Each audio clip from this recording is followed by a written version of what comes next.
Sir, NEET के घोटाले से लेके जीएसटी के बोझ तक, एयरपोर्ट की छत टूट जाने से लेके रेल पटरी से छूट जाने तक तृणमूल कांग्रेस के सदस्य, हर सांसद देश के हर गंभीर मुद्दे पर चर्चा करेंगे। बस यही आपको बोलना था। इसका जवाब अगर आप देश के किसान से पूछेंगे तो वो आपको यही बात बोलेंगे कि चाय से शुरू हुई थी सरकार और गाय पे अटक गई और विकास की मौसी 10 साल में रास्ते में भटक गई। खुद क्या खाएंगे? अपने परिवार के लोगों को खिलाएंगे? अपनी गाय भैंस भेड़ बकरी को क्या खिलाएंगे?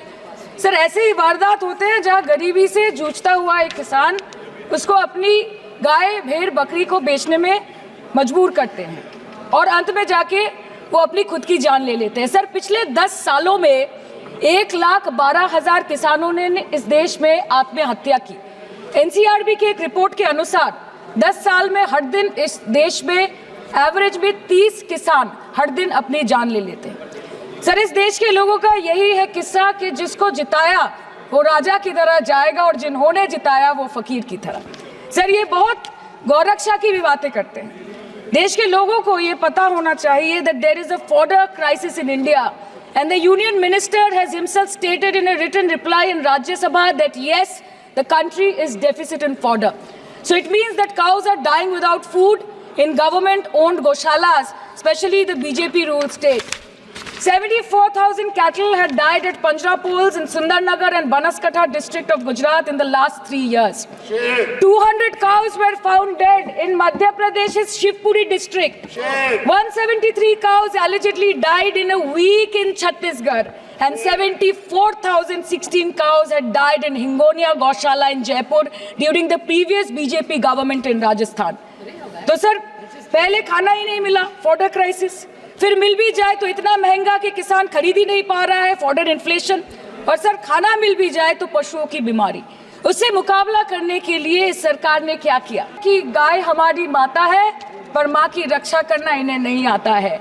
अध्यक्ष महोदय, हम सब जानते हैं कि इस मिनिस्ट्री के अंतर्गत डेयरी भी आता है। आम आदमी के दूध, छाछ, लस्सी, दही, पनीर पर 5% की जीएसटी, क्रीम, कंडेंस्ड मिल्क, मक्खन, घी पर 12% की जीएसटी और अमीरों के हीरो पर सिर्फ 1.5% की जीएसटी। सरकार उनको रिलीफ नहीं देती है जो विदेश में जाके मिल्क शेक और लाते की चुस्कियां लगाते हैं। ये सरकार उनको रिलीफ नहीं देती जो आम आदमी 2 पैकेट दूध खरीदने से पहले 10 बार सोचता है। सर, बचपन से हम सुनते आए थे कि संडे हो या मंडे रोज खाओ अंडे। India rank 2nd in egg production in the world. और अंडे का फंडा यही है सर कि भारत के बच्चों के किस्मत में महीने में एक अंडा नहीं मिलता। मिड डे मील के चलते हफ्ते में अगर एक आध अंडा मिल भी रहा था तो कहीं धर्म के नाम पे तो कहीं महंगाई के चलते उसे बंद करने की मांग उठ रही है। पिछले 10 सालों में इस देश के लिए क्या किया, उससे बड़ी तालिका बनेगी कि 10 साल में क्या क्या कर सकते थे पर किया नहीं।